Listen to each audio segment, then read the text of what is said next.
Quality और consistent performance के लिए सिर्फ सिल्वर पंप्स एंड मोटर्स, नाम याद रखना। સ્થાનિક સ્વરાજની ચૂંટણી જાહેર થઈ ચૂકી છે, જ્યારે અમરેલી જિલ્લામાં 4 નગરપાલિકાની ચૂંટણી યોજાવાની છે, જેમાં રાજુલા, જાફરાબાદ, લાઠી અને ચલાલા નગરપાલિકાની ચૂંટણી યોજાવાની છે. ત્યારે ન્યૂઝ કેપિટલની ટીમ ચલાલા ખાતે પહોંચી છે અને સ્થાનિક મતદારો સાથે પૂછીશું કે કેવો વિકાસ ચલાલામાં થયો છે, કયા પ્રકારનો વિકાસ ઈચ્છે છે. ત્યારે આપણી સાથે સ્થાનિક મતદારો જોડાયા છે, અમને પૂછીશું કે ચલાલામાં તમે કેવો વિકાસ ઈચ્છો છો. વિકાસ તો ઈચ્છું છે, પણ થાય તો થાય ને. અમારે વોકળો છે અમરેલી રોડ ઉપર, હવે કોઈ વસ્તુ થઈ નથી આજની તારીખમાં. અત્યારે ગંદકી યમનન છે, બાવળ નગરપાલિકાએ કાપ્યા, એણે કીધું તમે ઢવડી લેવું, પણ આજની તારીખમાં ઢવડ્યા નથી. આ તો પાણી આવ્યું ને, છેલ્લા વરસાદે પાણી આવ્યું હોત તો ગામ તો આખું બેટમાં ફેરવાઈ જતા. આ તો પાણી આવ્યું ને છેલ્લા વરસાદે, આ બધે જે નુકસાની થઈ જાય એવું પાણી આવ્યું હોત તો ગામ બેટમાં ફેરવાઈ જતા આખું. એક નંબરમાં થઈને જ આખા ગામમાં પાણી જાય તો એક નંબરમાં આ બધા કાંટાનો દાંટો થઈ જાત. ચલાલામાં સમસ્યાઓ કયા પ્રકારની છે, કેવી સમસ્યાઓ? હવે એ તો અત્યારે કોઈ સારું કે કોઈ મોડું કે ને એવું કહે છે બધું.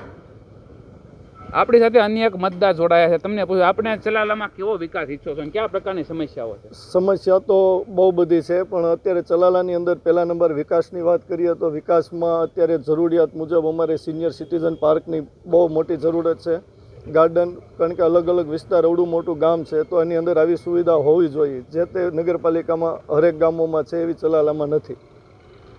ચલાલા શહેર છે તે ધારાસભ્યનો વિસ્તાર કહેવાય, ધારાસભ્યનું ગામ છે. ચલાલામાં કેવો વિકાસ કર્યો છે? ચલાલા ધારાસભ્યનું ગામ છે, પણ નગરપાલિકા પાસે વાહનો બધા છે, પણ વાહનો બધા કંડેર પડ્યા છે.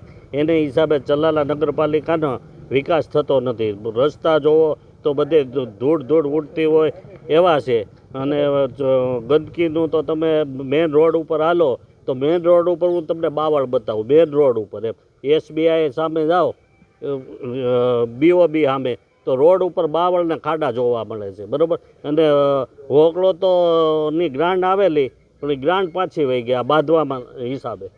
બોલો, નગરપાલિકા પાસે ઘણું આવેલું પણ કોઈ એનો ઉપયોગ કરતા નથી, બસ બાંધવા સિવાય કાંઈ નહીં. ચલાલામાં સમસ્યા કેવા પ્રકારની? રોડ, રસ્તા, પાણી, ગટર? ગંદકીની સમસ્યા પૂરી છે, બરાબર. અને રોડ રસ્તાની સમસ્યા જો અત્યારે સામે જો ખાડા કેટલા છે, આ મેઇન રોડ છે, બરાબર. એટલે સમસ્યા તો બધી છે. પાણીની સમસ્યા, પાણી મળે છે પણ જ્યારે વરસાદ આવે ને ત્યારે ડોળું પાણી આવે. પ્યોર શરબત જોઈ લ્યો, કોઈ ફિલ્ટર પ્લાન્ટ ચલાલા નગરપાલિકા પાસે છે જ નહીં, સમજ્યા. અને પાણીની તકલીફ તો બધાને છે. પાણી મળે છે, પાણી પૂરું મળે છે, એક એ સંતોષ છે, પણ એની સામે બિસ્લેરી નથી મળતું એમ. હા, તમે મતદાન કરવા જશો તો કેવા ઉમેદવારને તમે મતદાન કરશો? અત્યારે તો A ગ્રેડ હશે ને તો જ મતદાન કરવા જવું, નકર મતદાન કરવા જવું નથી, બરાબર. અત્યારે બધે એ જ રોજ છે કે ભાઈ સારા ઉમેદવાર હશે, પછી પક્ષ ગમે એ હોય, ઉમેદવાર સારો હોવો જોઈએ, ઉમેદવાર નીતિ ધોરણવાળો હોવો જોઈએ. સારો ઉમેદવારને પસંદ કરશે, વિકાસ થાય એવો ચલાલામાં થયો ઈચ્છી રહ્યા. તમે શું દાદા કહેશો? ચલાલામાં જે અત્યારની સમયમાં જે વિકાસ થવો જોઈએ, જાણે મેઇન રોડ તો જાણે ઢોર રખડે છે, હાલતા ચાલતા માણસોને ઘાયલ કરે છે, દવાખાનામાં દાખલ થયા હજી કાલની તારીખમાં જ છે. અને ચીફ ઓફિસરની રૂબરૂમાં જે 2-3 જણા દવાખાને દાખલ કરેલા છે, અને કોઈ પણ જાતના એની કોઈ સગવડ નથી. માર્કેટમાં ગીરદી હોય છે અને ત્યાં ગટરનું પાણી એટલું ઉભરાય છે કે માણસો કોઈ હાલી શકતા નથી. અને આ એક મોટી સમસ્યા છે. બીજી સમસ્યા એ છે કે અત્યારના સમય પ્રમાણે TV CCTV કેમેરા જોઈ, એ હજી સુધી એક પણ કેમેરો ક્યાંય નગરપાલિકાએ મૂક્યો નથી. એ અત્યારની અત્યંત જરૂરી વસ્તુ છે અને એ જો મૂકી દે તો ઘણું પોલીસ ખાતાને પણ સરળતા રહે, ગામને પણ સરળતા રહે, પણ કોઈ જાતનો વિકાસ કરવામાં કોઈને રસ છે નહીં. સમસ્યાઓ કેવી છે? પાણી છે, ગટર મોટી છે, જાણે રસ્તામાં તો ક્યાંય હલાય એવું નથી. ચારે બાજુ ઢોર છે, કૂતર્યા છે, કોઈ જાતની એને કોઈ વ્યવસ્થા નથી. અને ગટરના પાણી માર્કેટમાં ભરાય છે, ચારે બાજુ નુકસાન તો છે જ, પણ કોઈને પડી કાંઈ છે નહીં.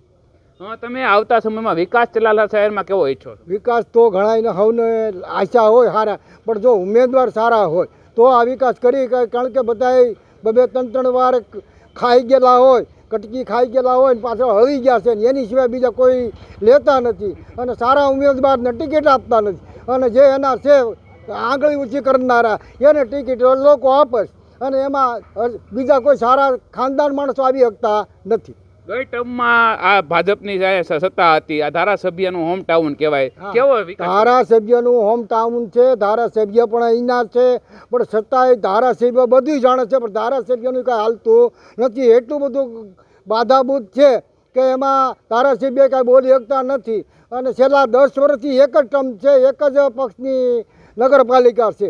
એમાં કોઈ જાતની બહુમતી પૂરેપૂરી છે, કોઈ જાતની ડામાડોળ નથી, પણ તે લોકો ખાવામાંથી જ નબળા નથી રહેતા. જે કામ થવું જોઈએ કરતા નથી, પોતાના સ્વાર્થ માટે પછી ગમે ત્યાં એના ખેતરે વયા જાય, વાડીઓમાં વયા જાય. આ બધો વિકાસ ન્યા થાય છે. અને વાહનમાં કે નગરપાલિકાના કર્મચારીઓનો પગાર પણ કરી શકતા નથી ક્યારેક તો. નગરપાલિકાનો ઘણીવાર પગાર પણ નથી થતો. સલાલામાં ધારાસભ્યનો વિસ્તાર, તમે શું કહેશો, કેવું આ નગરપાલિકા જોઈએ? અત્યારે નગરપાલિકા ઉપર દેવું છે, સમજ્યા? તો પૈસા ચૂકવવાના 2-3 મહિને કામદારો હડતાલ ઉપર જ હોય પગારના હિસાબે. લાઇટ બિલના પૈસા ન હોય નગરપાલિકા પાસે. નગરપાલિકા પાસે પૈસા ન હોય, એ સિવાય ચલાલા શહેરમાં અનેક પ્રકારની સમસ્યાઓ છે. શાક માર્કેટમાં ગટરની સમસ્યાઓ છે, ગંદકીની સમસ્યાઓ છે. ત્યારે આવતા સમયમાં ચલાલામાં કેવો વિકાસ થાય અને કેવા વિકાસની જરૂર છે તે તો આવતો સમય જ બતાવશે. Dashrathsinh Rathod, news capital, Chalala, Amreli.